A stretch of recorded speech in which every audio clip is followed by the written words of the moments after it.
تخيل إن حباية واحدة بس ممكن تخليك أذكى إنسان على وش الأرض وتخليك تتحكم في العالم كله بصباعك الصغير.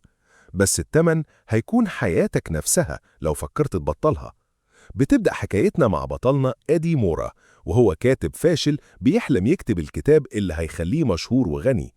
وبيقضي كل وقته بيحاول يكتب، وبقاله أسابيع كتير بيعاني من قفلة الكاتب، ومش قادر يكتب حتى صفحتين على بعض عشان كل أفكاره بتخبط في حيطة سد ومفيش وراها غير الفراغ. وبعدها بيقابل حبيبته ليندي اللي بتقوله إنها عايزة تسيبه عشان تعبت من إنها تدفع له فواتيره وبتتمنى حياة أحسن. وآدي نفسه كان متأكد إن كل حاجة تمام بينهم وإنهم في يوم من الأيام هيتجوزوا. بس ليندي بتكون مصممة وشايفة إن كل حاجة انتهت بينهم. فبيتدمر آدي من الخبر ده وبيسيب الكافيه. وهو ماشي في الشارع بيخبط في أخو مراته القديمة اللي اسمه فيرنون، وبيلاحظ فوراً إن شكله عامل زي المشردين. فبيحاول آدي يحفظ ماء وجهه وبيأكد له إنه مضى عقد وغرقان في الشغل ومفيش عنده وقت لنفسه. بس التبرير ده ما بيقنعش فيرنون وبيعزمه آدي على مشروب. وهناك فيرنون بيعترف إنه ما تواصلش مع أخته من زمان عشان هي نقلت ولاية تانية. فبيفضفض له آدي إنه طول الفترة دي ما كتبش ولا سطر وإنه متأخر جدا عن جدوله. وهنا فيرنون اللي شغال في شركة أدوية بيعرض عليه المساعدة في شكل حباية مميزة قادرة إنها تشغل قدرات المخ البشري بنسبة 100%، لأن البشر بيستخدموا 30% بس من قدراتهم. بس آدي بيرفض، خصوصاً إنه ما عندوش يدفع تمن الدواء اللي بيوصل ل $800. فبيقوم فيرنون يديله الحباية ببلاش وبيسيب له كارت وبيمشي. فبيبص آدي للحباية ويدرك إنه ما بقاش عنده حاجة يخسرها، فبيقرر ياخدها. وبتشتغل الحباية في ثواني، وأول ما بيقابل مرات صاحب البيت على السلم وهي بتطالبه بالإيجار، بيقدر آدي في ثواني معدودة يقرأ حالتها ويفهم إن عندها مشكلة في الكلية، وبيشوف التردد والحيرة في عينيها. وهي بتزعق له بيلمح كتاب في شنطتها وبيعرف إنها بتدرس حقوق. وسيل المعلومات اللي كان متخزن في عقل الباطن لسنين بيبدأ يتشكل في أفكار واضحة.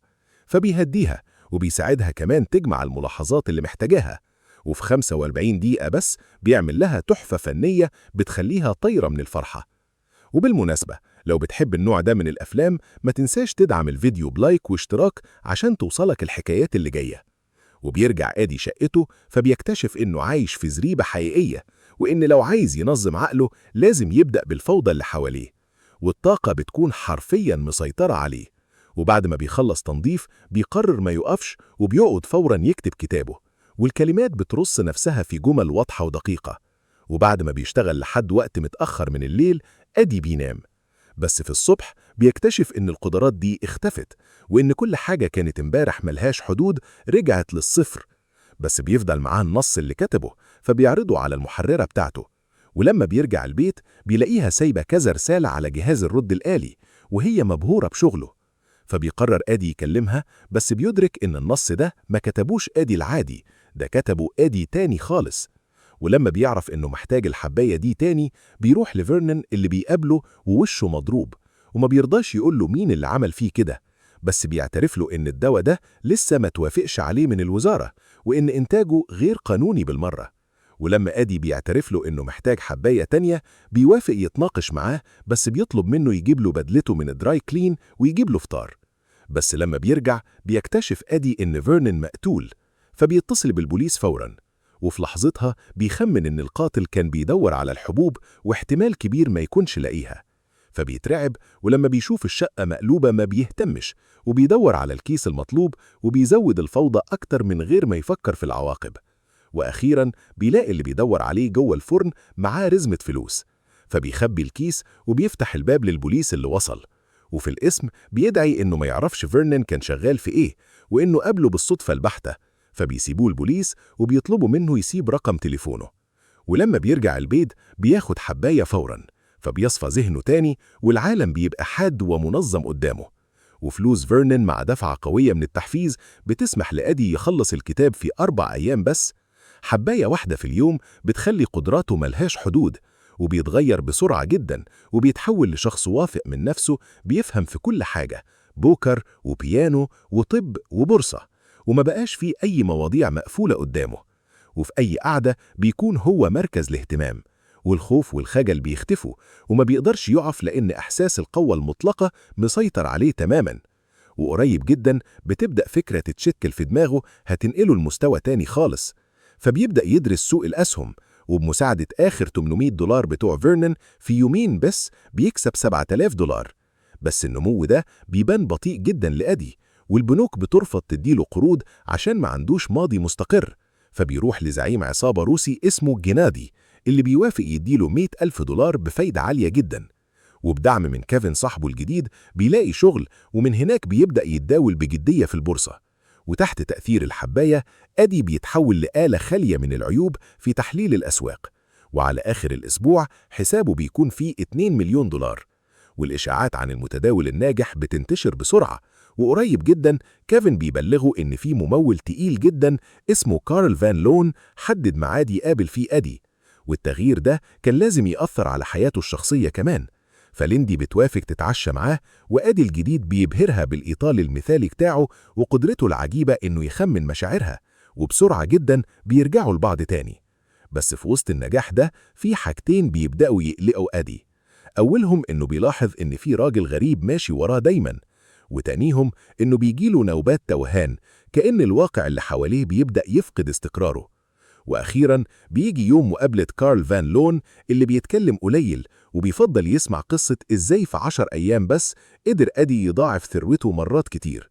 وبساطة وعبقرية طريقته بتلفت انتباه مساعد فان لون، رغم إنه بيحس إن المتداول الشاب ده عنده ثقة خطيرة في نفسه وصل الجنون العظمة. وفي العربية فان لون بيعرض على إيدي يبص على قائمة شركات، وفي دقائق معدودة بيفهم إيدي إن الملياردير بيجهز لصفقة دمج ضخمة مع شركة هانك أوتوود، وكارل ما بيقدرش يخبي اندهاشه من سرعة الشاب في قراية الموقف. ولما إيدي بيوضح له خطر فشل الصفقة، الملياردير بيحدد معاه مقابلة تانية، وإيدي اللي بيكون متحمس من اهتمام فان لون بقدراته بيقرر يتمشى، وما بيفهمش إزاي بيمشي 20 بلوك وفجأة بيلاقي نفسه في محطة مترو، وبيدخل في خناقة فجأة مع 4 رجالة وبيطلع منها كسبان، رغم إنه عمره ما اتعلم يضرب قبل كده. كأن الحباية بتطلع من أعماق ذاكرته حركات فنون قتالية شافها في الأفلام قبل كده، وده بيكون كفاية عشان يخلص على خصومه من غير مجهود كبير. ونقطة تانية بتوديه البار في الضواحي، وبعدها بيلاقي نفسه في حفلة وبيلمح نفس الراجل الغريب تاني، وبيمشي مع بنت ما يعرفهاش وبيروحوا فندق. ولما تأثير الحباية بيروح ما بيقدرش يفتكر آخر 18 ساعة من حياته، وخناقة الليل بتسيب أثرها، وبيمشي على رجله المصابة بالعافية لحد ما يوصل البيت. ولما بيصحى تاني يوم بيبدأ يفهم إن الدواء بيأثر عليه بالسلب، فبيقرر ما ياخدش الحباية ويشتغل على ورق فان لون لوحده. بس بالنسبة لإيدي العادي الورق ده بيبان كأنه طلاسم هيروغليفية، وعشان ما بياخدش الدواء بيحس بتعب، وبيطلب من كيفن يأجل ميعاد فان لون، بس كيفن بيصر وبيبقى واثق إن شخص زي ده مش هيدي فرصة تانية. وفي الميعاد المتحدد إيدي بيروح المقابلة برضه، بس من غير الحباية بيكون حاسس إنه ضعيف ومقيد. وبيعرف من كارل إن من سنتين محدش كان يسمع عن هانك أوتوود، ودلوقتي هو رئيس واحدة من أكبر شركات الطاقة. بس أفكار إيدي بتكون مشغولة بحاجة تانية خالص لما الأخبار بتذيع إنهم لقوا جثة ماريا وينتر، وإيدي بيدرك برعب إن دي نفس البنت اللي راح معاها الفندق اليوم اللي قبله، والشهود شافوا راجل غريب قريب منها. والمعلومة دي بتخلي إيدي يحس بالغثيان، وفي حالة رعب بيهرب من المقابلة وبيرجع البيت. ومكالمة من ميليسا بتحط النقط على الحروف وبتحذره من خطر الحبوب دي، فبيطلب إيدي يقابلها. وهم قاعدين في الجنينة إيدي بيقرر يكلم عملاء فيرنون، بس بيكتشف بسرعة إن أغلبهم يا إما ماتوا يا إما في المستشفى. ولما بيتصل بالرقم اللي بعده بيسمع صوت الرنة قريب جدا منه، وبيعرف إن ده الراجل اللي كان ماشي وراه طول الوقت. ولما الراجل بيدرك مين اللي بيكلمه بيطلع يجري ورا إيدي، بس إيدي بيقدر يهرب منه. وبعد ما بيخلص من اللي بيطارده بيقابل ميليسا، وبالعافية بيعرف الست اللي كانت بتخطف أنظار الرجال حواليها، وهي فورا بتفهم إن إيدي بياخد الحبوب بقاله فترة، وبتعترف له إنها كانت واحدة من عملاء أخوه. في الأول الدواء خلى حياتها مثالية واداها إحساس بالقوة المطلقة، بس لما عرفت إن الناس بتمر بسببه عشان مفيش مخ بيقدر يستحمل الضغط ده لفترة طويلة قررت تبطله. ودلوقتي هي بتعاني من صداع وغثيان بيحرموها من القدرة على التركيز، وميليسا بتنصح إيدي إنه يقلل الجرعة بالتدريج وبعدين يوقف الدواء خالص. وإيدي اللي بيكون غرقان في مشاكله بينسى فايدة جينادي، فبيقرر يفكروا بيها. ولما زعيم العصابة بيشوف حباية في إيد إيدي بياخدها من غير تفكير وبيروح معاه البنك. وإيدي ما بيبقاش فاكر لو فاضل حبوب في شقته ولا لا، بس بيكون عارف إنه مخبي شوية في شقة ليندي، فبيروح شغلها وبيعترف لها بكل حاجة. ودلوقتي هي بتفهم الطاقة دي كلها جت منين. وإيدي بيطلب منها تجيب له الحباية اللي هتوقفه على رجله تاني، فبتجيله مكالمة من ليندي اللي بتقول له برعب إن في راجل غريب ماشي وراها، ولما بينزل من العربية هي كمان بتسيب عربيتها وبتحاول تستخبى، وليندي بتطلب مساعدة من الناس في الشارع، بس ده ما بيوقفش الراجل اللي ماشي وراها، ومن غير أي تردد الراجل بيقتل راجلين، بس ده بيكون كفاية عشان ليندي تلحق تستخبى. ولما بتلاقي نفسها في أمان مؤقت بتقول لإيدي إن الراجل لسه بيدور عليها، ولما بتدرك إن دي فرصتها الوحيدة بتقرر ليندي تاخد الحباية. في اللحظة اللي بعدها ذهنها بيصفى ومخها بيبدأ يقرأ المساحة اللي حواليها لوحده ويحلل التفاصيل ويختار أنسب طريق، ومن غير تفكير تقريبا بتجري على ساحة التزلج وهي عارفة مسبقا حركتها الجاية هتكون إيه، وبتعور الراجل اللي بيطاردها وبتهرب منه. وأخيرا ليندي بتوصل لإيدي وبتديله الحباية اللي بتنقذ حياته، وبيأجروا أوضة في فندق. وفي الصبح ليندي بتعترف له إنه دلوقتي بس فهمت إزاي الحباية دي بتغير الإنسان، وإيدي بيأكد لها إنه هيوقف الدواء أول ما يقدر يوفر لهم حياة مريحة. بس بتظهر مشكلة جديدة، إن تأثير الحبوب ساب انطلاق قوي عن جينادي، فإيدي بيديله كان حباية عشان يحاول يكسب وقت. ولما بيدرك الخطر بيأجر حراس شخصيين وبيطلب منهم يخلوا مسافة بينهم وما يلفتوش الانتباه، وبيقول لهم ما يلبسوش بدل نفس اللون عشان دي مش ماتريكس. وأخيرا إيدي بيقابل فان لون اللي بيعترف له إنه بعد ما درس التقرير اللي جهزه طرد كذا موظف ما قدروش يعملوا اللي عمله شخص واحد. وكده بعد شهرين من بداية أخذ الحبوب إيدي بيبقى وسيط أساسي في أكبر عملية دمج شركات في التاريخ. ولما بيفهم إن الحبوب هتخلص عاجلا أو آجلا إيدي بيعرض على كيميائي $2,000,000 عشان يعمل دفعة جديدة من الدواء، والكيميائي بيوافق. وعشان الحبوب تكون دايما تحت إيده بيطلب من الترزي بتاعه يعمل جيوب مخفية في كل بدله. بس الموقف بيتعقد قريب لما إيدي بيعرف إن شاهد في قضية ماريا وينتر اتعرف عليه وإنه الراجل اللي شافه قريب منها يوم الجريمة، فبيأجر أحسن محامي في نيويورك وبيكتشف إن كل الآثار في مسرح الجريمة اتمسحت بعناية. ورغم خطر القبض عليه اللي بيقرب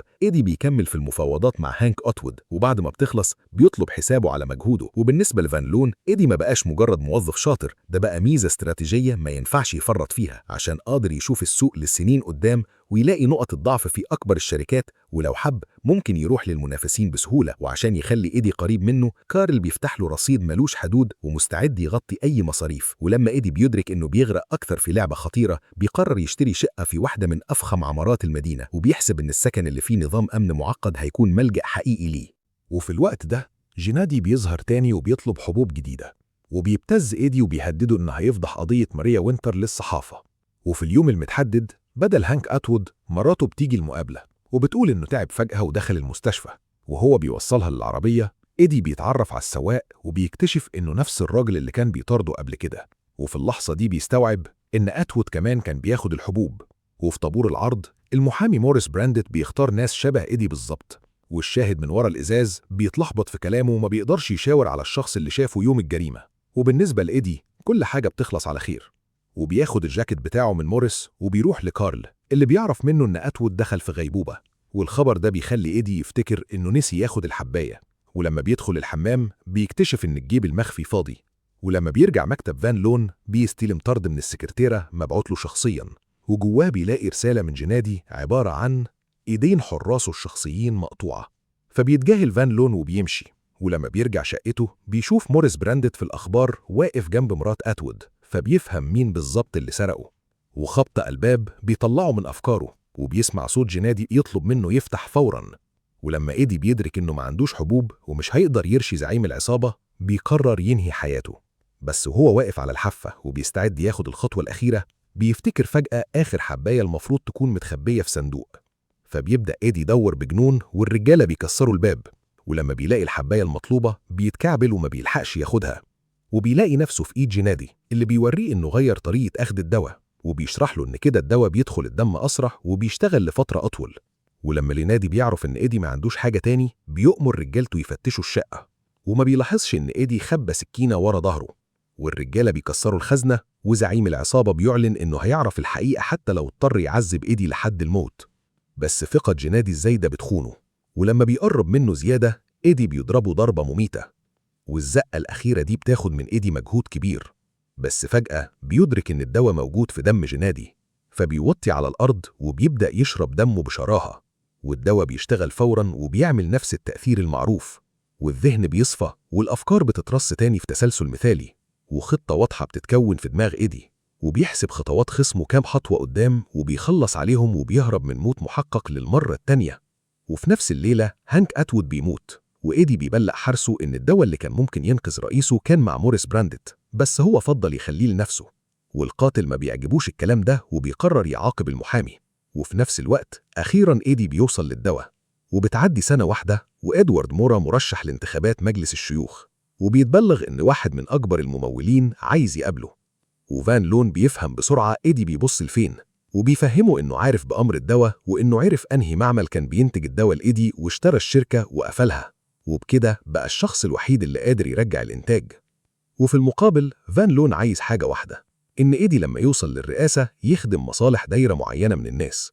بس السيناتور المستقبلي ما بيعجبوش الاتفاق ده، وإيدي بيشرح له بهدوء إنه كان متوقع السيناريو ده ومن زمان جهز كذا معمل شغالين في نفس الوقت. ده غير إن طول السنة اللي فاتت جمع معلومات عن فان لون نفسه وجهز إجراءات مضادة لو فكر يهجم عليه.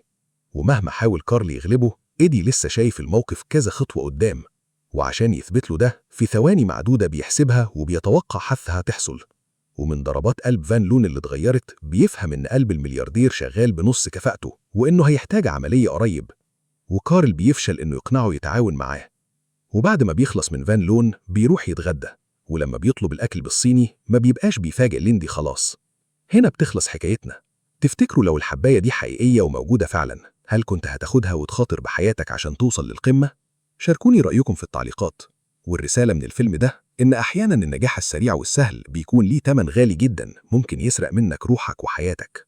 لو عجبت القصة ما تنساش تخبط اللايك التمام وتشترك في القناة عشان يوصلك كل جديد. سلام.